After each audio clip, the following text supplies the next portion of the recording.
Hello, everyone, and welcome back to The Shift. I'm Jackie Wins, and this is my buddy Jason Ray. How's it going today, Jason?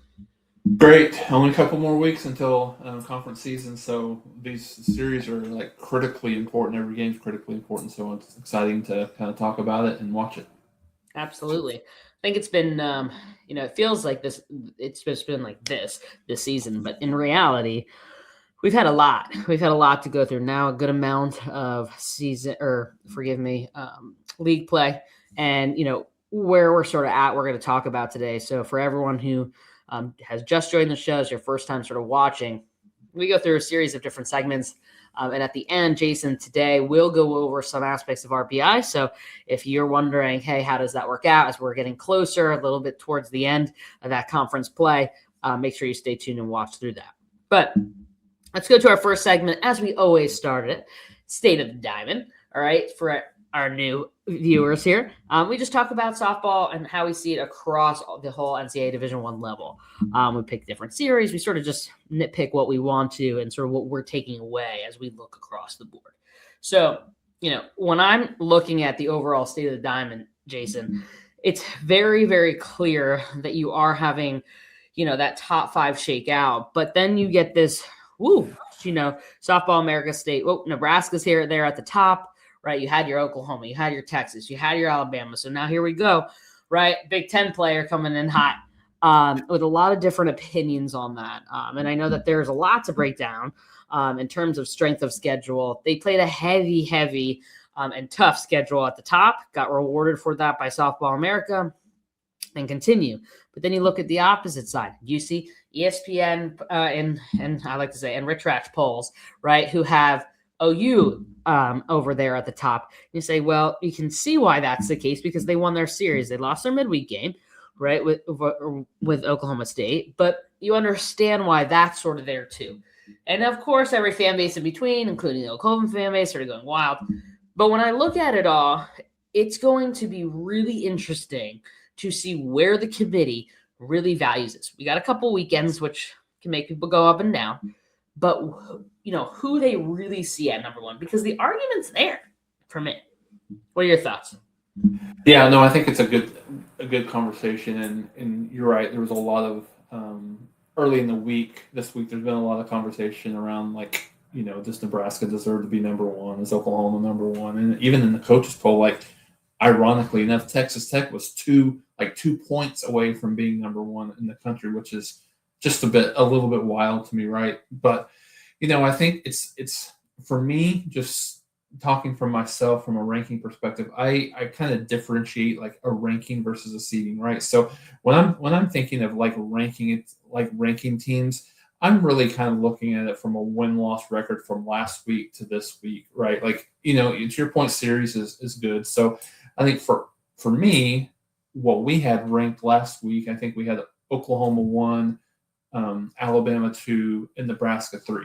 So I look at it as not necessarily a full season of work, but I look at it as what did you do this past week compared to where you were that past week. So, and I think for us, from a Softball America perspective, it was really more of a no-brainer.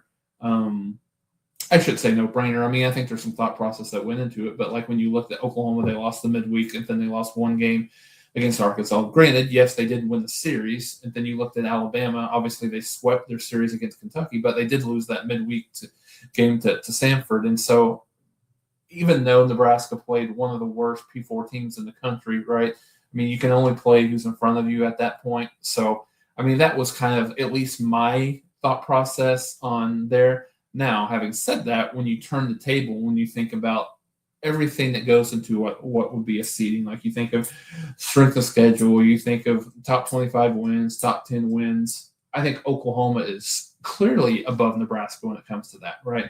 Mm-hmm. Obviously, Nebraska did a lot of their work early on in the season in the non-conference, and they did play UCLA early in the conference season, but now their conference schedule has been a little bit weaker, and it will continue to get weaker. And we'll talk about that when we talk about kind of the RPI and the bracketology. But I think that's kind of at least part of it. But I think everybody takes rankings different, right? I mean, I think everybody looks at it from a different lens. When anytime there's kind of the human aspect of it, there's a different kind of methodology and things that go through that. But I think what's interesting that we've seen, and I don't remember off the top of my head from last year.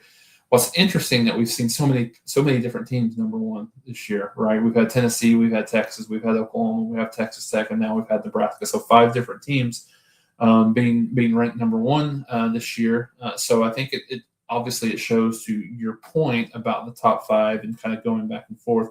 But I know that me and you talked about it, and it also talks about the point that some of these teams right now are struggling a little bit in their non-conference games, that they are much, much better teams. I mean, they're a much better team than some of the teams that they're playing, right? Same for Alabama. Alabama would beat them 99 times out of 100, right? But it's a grind and it's a struggle for some of these kids day in and day out. And some of these teams are on, in game 45, 47, close to being 50 games on the season. So it's a grind, and I think it's a struggle, and you see that from time to time. In like for another example, last night, Tennessee barely survived Radford, who was like 139 RPI. They won that game 2-1. So I think you see that, and it's a little bit of a struggle. And I think some of these teams have their binoculars on, and they're looking towards conference tournament season. They're looking toward regionals. And I mean, and granted, it's hard for some of these teams. I can't imagine, like when you look at, we talked about Alabama and Samford, Tennessee and Radford, and then Oklahoma playing, that Southwest Athletic Conference team that they played, Arkansas Pine Bluff last night. Like, you can't imagine that any of these kids have any excitement about playing those games, right? Especially when you play in the SEC. So it's interesting, some being able to, can some of these teams turn it on and turn it off, like after they've gone through like a fairly weaker opponent during the midweek, and then turn it back on in the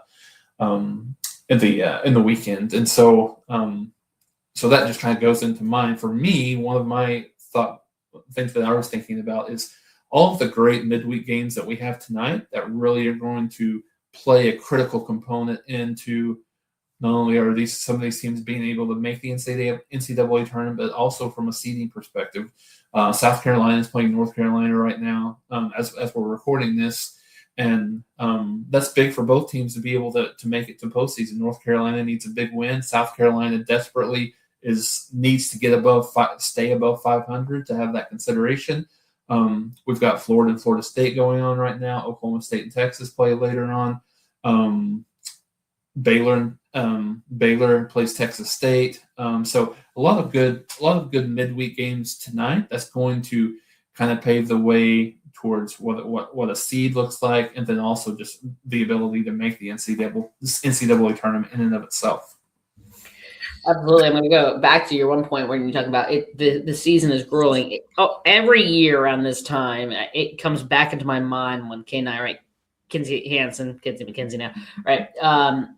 It was like sort of like bent over, right? It was late either in the season or early Women's College World Series, and just like exhausted. And they weren't even in the SEC at that time. So a lot of people are very critical of those midweek games. And I get it, because sometimes they are these big games, right? Bedlam for the OU, OSU, right?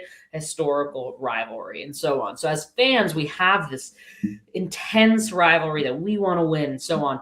But it's just difficult. It's difficult to go weekend to weekend and to keep your mind on a random Tuesday, Wednesday, depending on when your midweek is, when you just came back, from everything.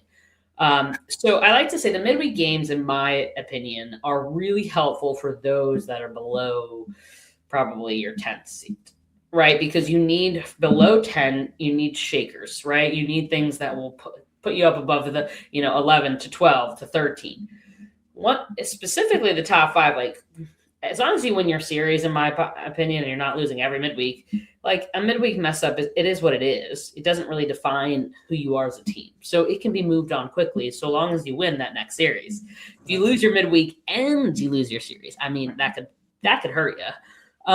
So it really just depends. I also think if your strength of schedule is poor and you have finally a good midweek game that helps you, But then again, if your strength of schedule is really bad and you're not performing, or you're just doing average, you're going to end up below 10 eventually, unless, clearly the 9, 10, 8 can be iffy too sometimes. But so I always say, like, to fans, it's okay. Like, if a midweek isn't okay, like, we're okay, depending clearly where you're at. But it's definitely a lot of different emotions, specifically right from OU fans because of the Bedlam aspect. But it really was around. Like, Alabama fans were like, "What happened?" And it didn't change at all what I think of Alabama. But you could tell. I think I put out a tweet. Out of the top 5, 4 out of the 5 lost their midweek last week. So, like, we're going to drop them all of the top 5, right? So it makes no sense. So, in that way, I always say to fans, just take a hot moment as it relates to that. Now, as we get closer, you're right. Some of these teams, right, with the South Carolina, North Carolina, which actually just jumped to 8-6. North Carolina was at 3, and I just looked down. So it's a lot closer than what we think. So some of these are important for those teams that need to make the tournament. You're right. Let's keep going. All right, so our next one. We are going to thrivers versus non-thrivers. This is important because when we talk about this, for those who are sort of new to the show, we can take either end of it. Jason and I are not cemented to go name both, but we can say who's thriving, who's not thriving in our mind. And this doesn't necessarily need to be that those technically won their series. It's overall, when you look at them moving forward, thriving, not thriving. Jason, what do you got? Yeah, so I'll start with Oklahoma State. I talked about them last week when we were on in terms of teams that really needed to have a good week, and they really did.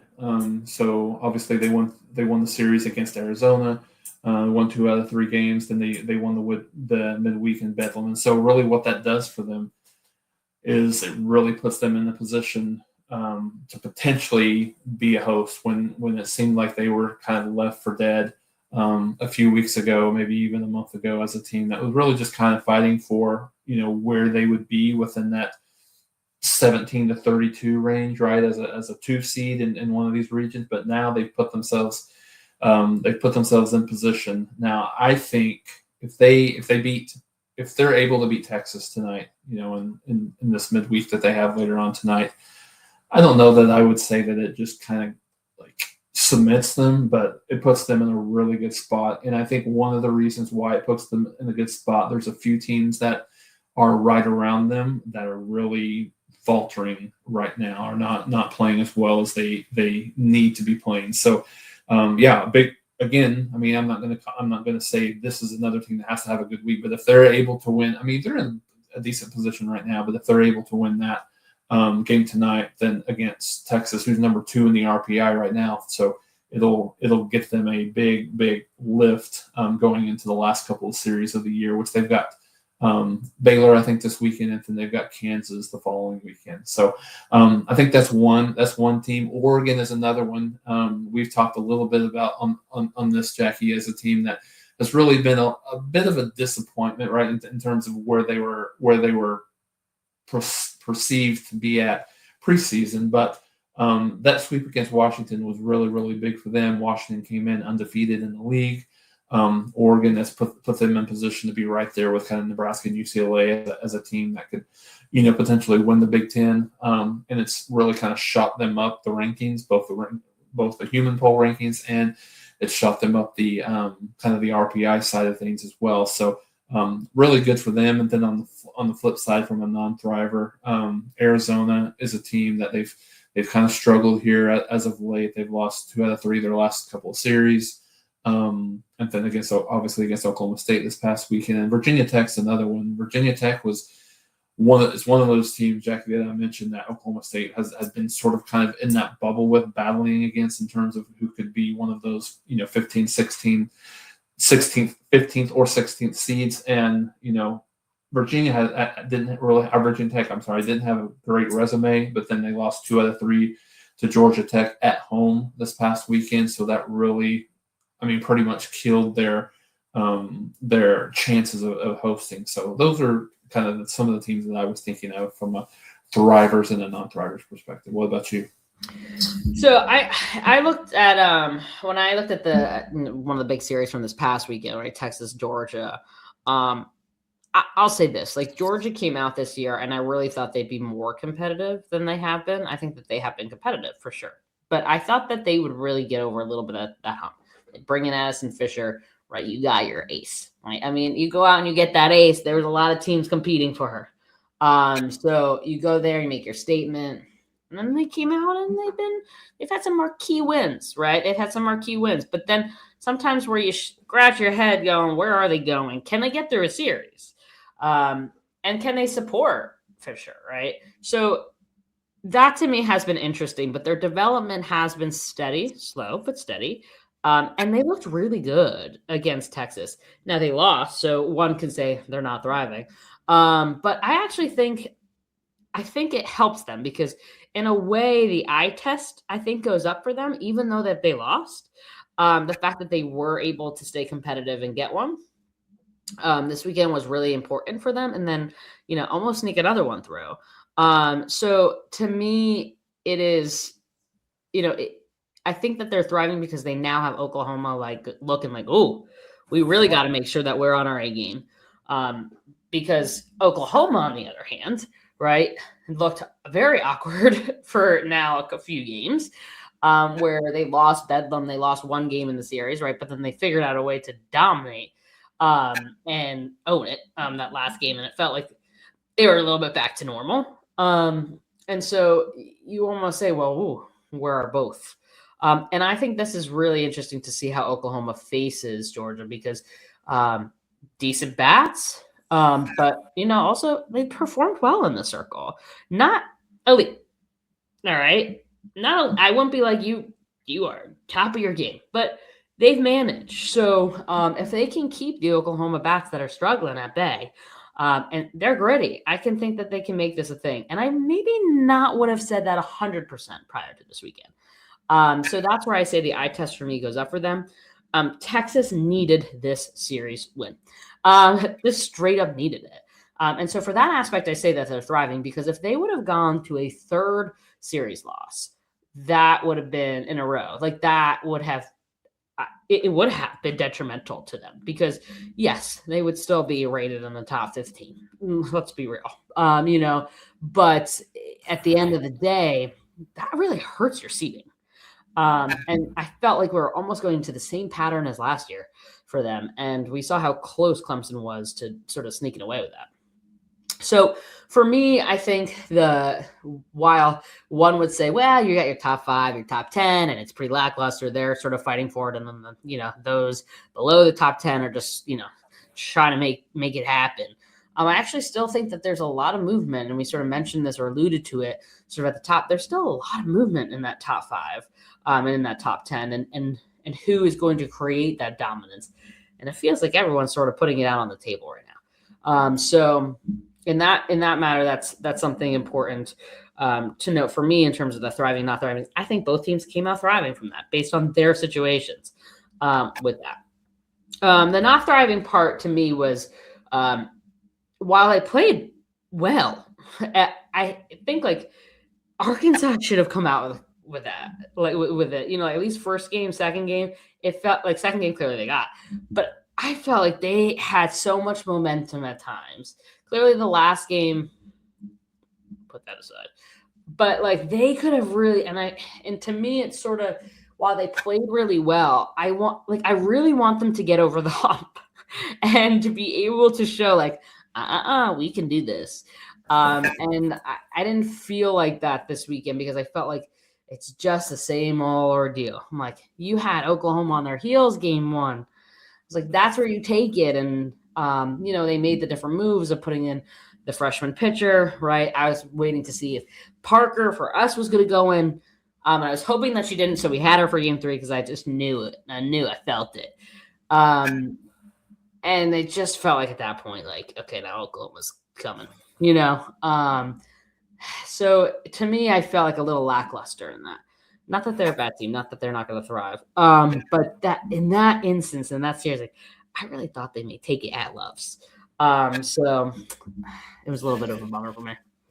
Yeah, no, I'm with you 100%. I mean, I think, we Arkansas is a if not now win team. I mean, I kind of put them on the same plane as Nebraska. Like this is they've got to get to the World Series this year. Like they've got, and it's not one of those things like they've got to get to the World Series or like coaches are getting fired or anything like that. It's not anything like that, right? But like Arkansas has been there so many years. Like unless you just hate Arkansas for whatever reason, like I mean, you almost root for them like to get over the hump. Like they've been so close and they're right there. They're probably going to be a top 5, 6 seed this year, how things are going right now. So yeah, you kind of root for them or both of them, right? Like with Nebraska in terms of how they've done, but more I think more so Arkansas. They've just found ways to not win, and some of it. You mean so far. So much as I don't know if you remember last year, they had a couple of their pitchers that had food poisoning in super regionals. Like what kind of like terrible luck? And so I know that they're wanting to do everything that they can to get over the hump. But yeah, I'm with you. I think they caught Oklahoma in game one, and I mean game two really at the plate, but game one, they got Lowry.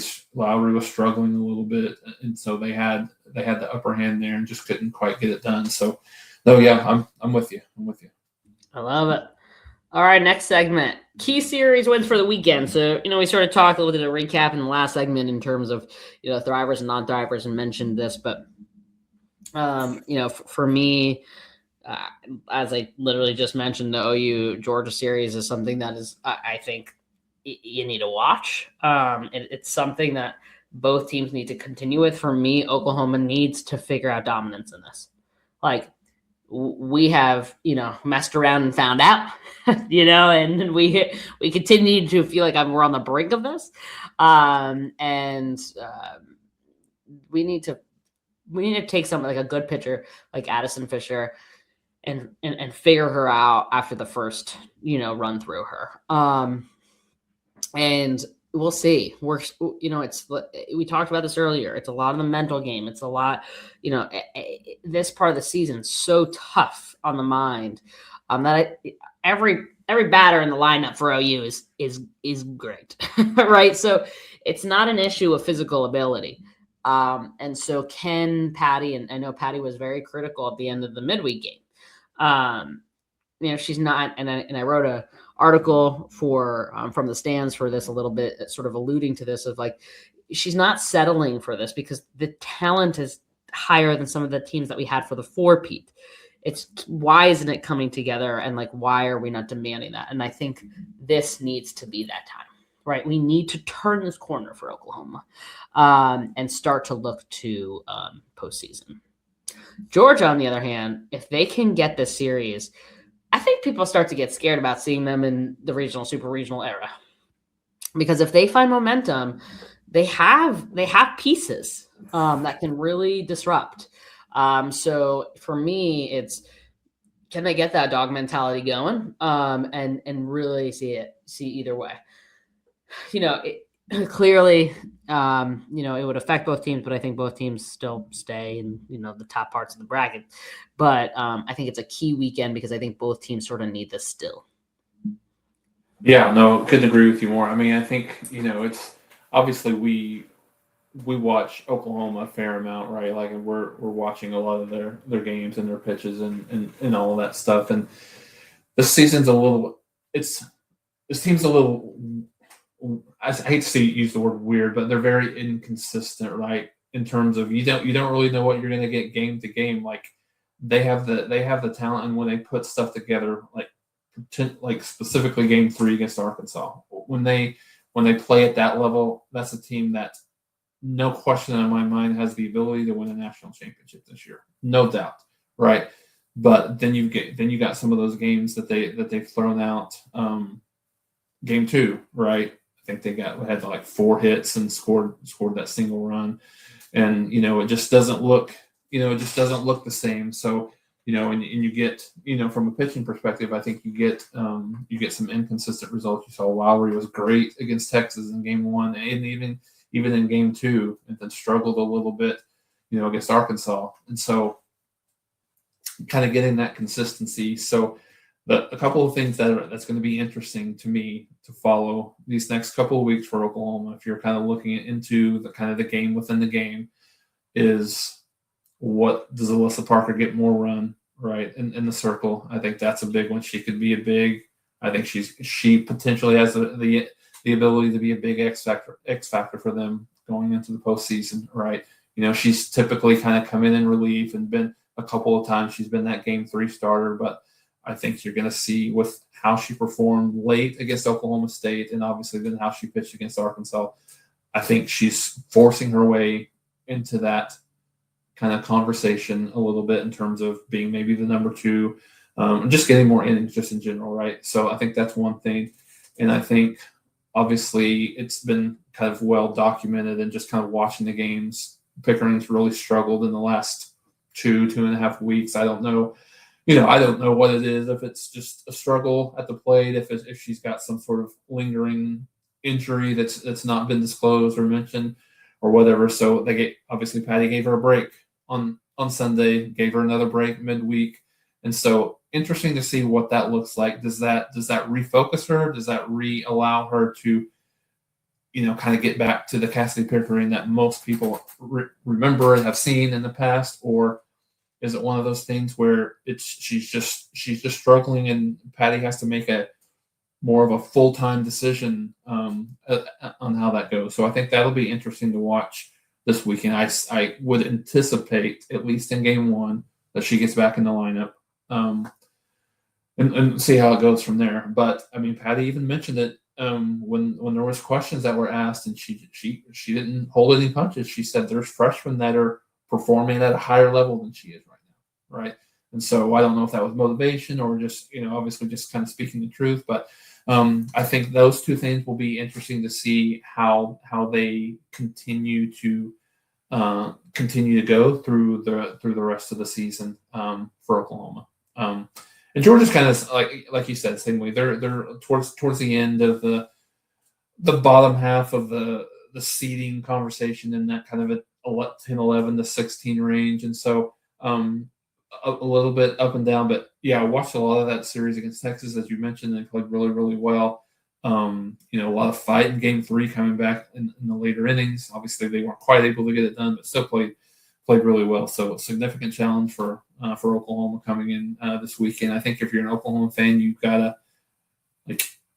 feel like you gotta be able to sweep, right? You've gotta, I mean, if for nothing else, when you look at the SEC standings, obviously they want to win a championship, right? They want to start with winning an SEC championship. They're right there tied with Alabama. I think they've got A&M, who is a game behind them. So they got Florida, they got Georgia, and then they go to A&M next week. So that'll be tough. Obviously a tough schedule, but really important if they're. I mean, those sweeps are hard in the SEC. I mean, we've seen that, right? So. I think for me, one of the series, I mean, still staying in the SEC, Alabama and Tennessee, I think this is one of those, we've talked about hits, we talked about home runs. This is obviously a pitcher series, 2 of the top 3 ERA teams in the country. So it'll be interesting to see. I mean, Tennessee's one of my teams that really, I think they really need to perform really well this weekend, right? I mean, I think they've struggled a bit, been a little bit up and down at the plate specifically. Them to be able to kind of win a couple of these games heading into the postseason would be really important for them. And Alabama continues to they bounce back after that midweek loss, and they played really well against Kentucky, got the sweep. Again, obviously they're in the kind of the same boat as Oklahoma's in, right? Both with the same record, wanting to finish off these last 2 series well, and to be able to get into a position where they're going to win an SEC championship, or potentially win an SEC regular season championship. So those will be good. A couple other, we talked about a couple of other ones. I think Texas Tech and Arizona State is going to be interesting, right? I mean, Texas Tech is a team that they've been fully documented on here with us, and kind of nationally, as well as a team that has all the talent in the world, but the schedule hasn't set up extremely well for them. And then I think there's kind of a component of the eye test that's been a little bit lacking over the last couple of weeks, right? With their, with their loss to Texas State in the midweek and getting shut out by them. And so they need they need a good performance this weekend, and I think good for them what they've got to a position of. If they got is, I don't know if you want to say luck, but Arizona right now, Arizona State, I should say, is in the top 25 of an RPI, so that's going to be a big time for them from an RPI coming into this weekend. And then the last one was UCLA and Washington. Washington lost that last three. UCLA is kind of beating up on some inferior competition within the Big Ten, but they've got Washington and they've got Oregon next week, so big series there in the Big Ten for to watch out for. And the one thing I wanted to mention, I know that we mentioned this in Thrivers, which is not Thrivers, but Georgia Tech right beat Virginia Tech on the weekend in terms of series play, and so now they head to Florida State heads to Georgia Tech, I believe.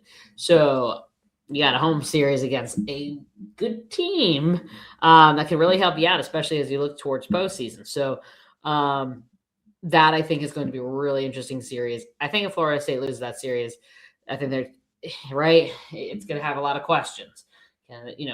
Where should we rank them? It's going to pop up in everyone's mind. So it's advantageous for Florida State to definitely win that thing because it's going to pop up a lot of questions. And I actually think it's going to move Georgia Tech up a lot because now they have 2 ACC series wins against potentially your top 2 ACC teams, give or take. So it'll be an interesting weekend over there. So as you were going through, it's like, oh yeah, I was like, there is this little Georgia Tech team over here making some noise here. So see where they go. So the next on up here is, as I promised at the top of the episode, and also a little update. I know you all will see this after and know what the score is, but Jason, I don't know if you see, but 11-8 North Carolina right now. Yes, so quite interesting. Bottom of the fourth, still a lot of softball to play, but love that this midweek game, both teams need. It's a battle. I love it. So the last thing is our RPI update. As always, to our fans, the RPI always trips me up. I look at like the first 2 columns and I'm like, all right, I get what that is. But Jason over here has a little bit more in-depth of a world. So you can take RPI and just look at the numbers and say that's what that is. But if you want to know more, it really is advantageous, as I like to say here, for you to know it, because then you understand how RPI is used when they are seeding. Sometimes you don't understand the seedings anyway, but still they do use it as a metric when they are seeding. So I will add this up here for you. Yeah, so before we kind of get into the whole RPI, and even, obviously we've talked about there's a lot of people that put out bracketology this time of the year, just kind of projecting. So just before kind of we go over this, just to mention, rankings, the human polls really have no bearing, whatsoever, right? Because I know there's a lot of discussion on whether it be Softball America or D1 Softball, USA Today, ESPN, like none of those really factor into the consideration. So it really kind of, the metrics really kind of fall under RPI. They fall under strength of schedule. They fall under how many top 25 wins do you have? How many top 10 wins do you have? Do you have any losses that are 101 plus in RPI? And then your non-conference strength of schedule as well.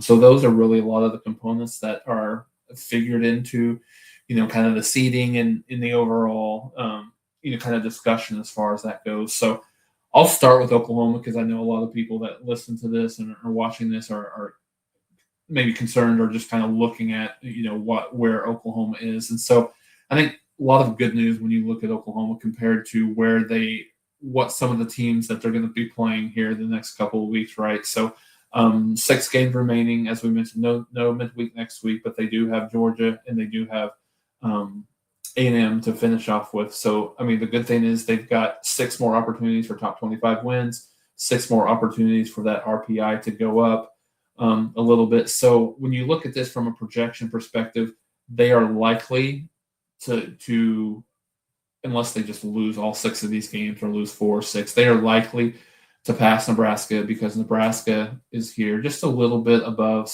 they got the 6.96, Oklahoma 6.76. It's a decent spread right now, but with Nebraska playing Iowa and then Nebraska playing Penn State next week. So those are 6 teams that are well outside of the top 25. So Oklahoma, they're probably not going to pass Florida. There's an opportunity, so Oklahoma is probably going to be no worse than a top 5 RPI team.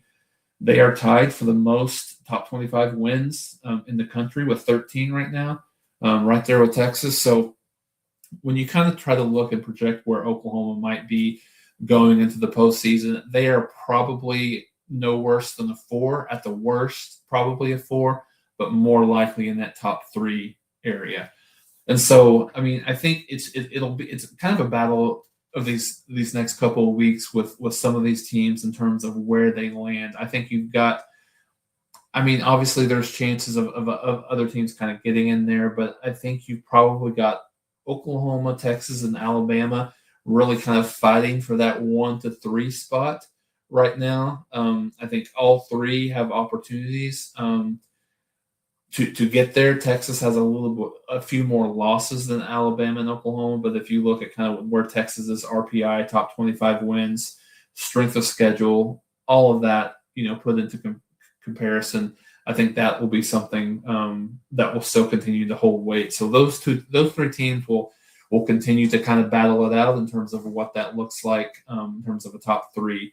You see Arkansas leads the country from an RPI perspective. A lot of that's obviously due to their strength of schedule being the number 1 strength of schedule in the country, but you can see they're a little bit behind like Texas and Oklahoma and even Tennessee in terms of RPI top 25 wins. So just kind of looking at it like some of the movers and shakers. So we talked a little bit about Oregon, right? Oregon has vaulted up into the top 8 overall. In RPI. I mean, I think, their resume is very interesting because when you look at it from an RPI perspective, right, they're right there at number 8. But then when you go down here a little bit, they've only got 2 top 25 wins. So this team is a little bit like Texas Tech, kind of on the opposite side in terms of a team that really has some of the metrics that would lend them to be a top 3 or 4 overall seed, but the lack of top 25 wins is going to continue to hamper them. But they do have opportunities here down the stretch. I mentioned they'll have a series with UCLA. A couple other ones that are interesting. I think we've talked about LSU a lot. LSU at number 10. I said this last week, and even furthermore, after their series sweep against Ole Miss, they're cementing themselves as a top 16 overall seed. They will get. They won't get into the top 8, but they'll be a top 16. Same with Duke, kind of the same. They're a team that's played really, really well down the stretch. I mean, a couple of ones that are interesting to me to just kind of watch over the next few weeks to see where they're at. UCLA is one of those teams that are probably hovering anywhere from an 8 to a 10 seed overall. Probably not they probably would only get to a 10 if they lost, 2 or 3 of these games down the stretch, but right there on that bubble in terms of whether they're a regional host and or a super regional host or where they're at. We've talked a lot about Texas Tech, right? It's not going to do them any favors tonight. They play UTEP, who is they play a doubleheader against UTEP, who I think they're like 239th in the RPI, so that's gonna hurt them. Wouldn't be surprised if they dropped. We talked about the midweek between Florida State and Florida. I think that's actually tied right now at 1. But they have an opportunity against Florida. They get this win, and they're going to feel pretty good about their hosting chances, right? They'll feel pretty good. Like right now, they're probably in the 15 to 16 range. So if they lose this game, and then I think it puts a little bit more pressure on them to sweep Georgia Tech this weekend. So that's another one, and so. Now I kind of go to I move myself down a little bit. Now there's when you look at some of these conversations about who's in the battle for that 15 and 16 seed. I mentioned Florida State. You've got the other ones. You really have Stanford. You've got Arizona. You've got Oklahoma State and Mississippi State. Those are the 4 teams that I mean, Virginia Tech may have an outside chance, but those are the 4 teams that are really, in my mind, probably battling for that number 16 seed, right? And I think that if you're an Oklahoma State fan, the good thing about that is even though you have lost head-to-head to Stanford earlier in the year, You did lose one game to Arizona. You won 2 out of 3, but I think Oklahoma State, as we mentioned earlier, having that game against Texas will really help them. They do have a game. They do have a series against Baylor, which they're just outside the top 25. I think they're in the 30s. I'll look in here, maybe even the 40s. They've dropped down quite a bit, but so that's just outside of the top 25. So this is their last real like resume building opportunity before maybe they get into the Big 12 tournament. So those are just kind of some things that I've kind of looking at from a RPI and a bracketology perspective, just in terms of the top 16. The other thing to just kind of keep in mind as you look at just a large seeds into the tournament, right? Just in general, you've got a few of these. So typically, let me take a step back. Typically, to be safe, you want to be in that 35 to maybe even 45 range, probably 35 to like 42 range to feel comfortable about getting in a large bid to the NCAA tournament if you don't win your conference tournament, right? So I think one of the things that we're seeing this year is some of these quote unquote mid majors are in a good position to potentially get into the tournament, even if they don't win their conference tournament. So I'm looking at teams like Marshall, who's number 25th in the RPI, teams like Texas State, who's 30th, Grand Canyon, who's 32nd, South Florida, who's 35, Omaha, who's 39. So some of those teams that are mid-majors, if they were to lose their conference tournament, still are in a decent position to be able to get that a large bid. And so what does that mean? That means for some of these teams that are maybe on the bubble, maybe a Power 4 team that are kind of on the bubble and may or may not be looking at kind of getting in or getting out. Those are teams that are rooting for those teams to continue to win their conference tournament. So there's not a bid that's stolen by one of those teams that would not have made their conference tournament, right? So lots of things to kind of take into consideration and kind of look at, but I think it's critical this time of the year. These are things that continue to go up and down based on wins and losses and based on those other teams that are played. And so I think it'll be interesting to continue to watch, and especially this year as the teams that are ranked 1 to 32, even if you're not a host, understanding who those twos are. But I think it's just going to make for an outstanding NCAA tournament, and I'm super excited to continue to watch it unfold. Absolutely. I mean, there's part of me that's like, where the whole softball world's like, this is going to be the greatest women's college World Series and postseason, where I'm like, you watch the softball gods, are like, no, we're going to follow the seeds this year. And it'll just be so ridiculous. But it is shaping up to be that. And this is what we want, right? We want a little bit of chaos. That's the beauty of Diamond Sports in total. So Jason, always thank you for that RPI update. I wish I was a wizard like you are. It's incredible. For those of you who don't know, when Jason and I clearly connected via X and so on in the OU fan base, what feels like years ago now. One of the things that was always intriguing, of course, was always his ability to break down stats and things like that. And when the RPI really got going and got what I feel like continuously more intricate based on the consistent like equity of the sport in terms of play and teams figuring it out and the recruiting and NIL, the RPI has become more and more of just this gauntlet from what it feels like, where it was just sort of strength of schedule. And here we go. It's always great to have you on here and definitely breaking that down. Also, for our fans, please ensure you give us a follow on X. Also, there you can find the Patreon. We do post all different types of articles. There's an OU, a Texas, an Alabama one's coming later. This is coming out later. So Wednesdays tends to be the drop days for a lot of the articles. But remember, these are all volunteers. Every single one of them are fans across the NCAA. If you are interested in being a content creator, you're somebody who has passion, who really wants to, grow the sport, and you're, a fan, but you also want to write, always feel free to reach out. We are deciding to do a sort of add-on to content creators for all different teams. Doesn't have to be SEC. I know we're SEC heavy right now. But if you are interested, please feel free to reach out. send a little writing sample if you want to, like a little blurb of what you would write. And this way we can sort of see if we can connect. All right, just send that over to the Patreon, or if you want, any of our X accounts, and we'll help you out. Okay. As always, Jason, thank you for coming on, joining me every single Wednesday here on The Shift. And let's have a good weekend of good old-fashioned softball. All right. See you later, everybody. Peace out.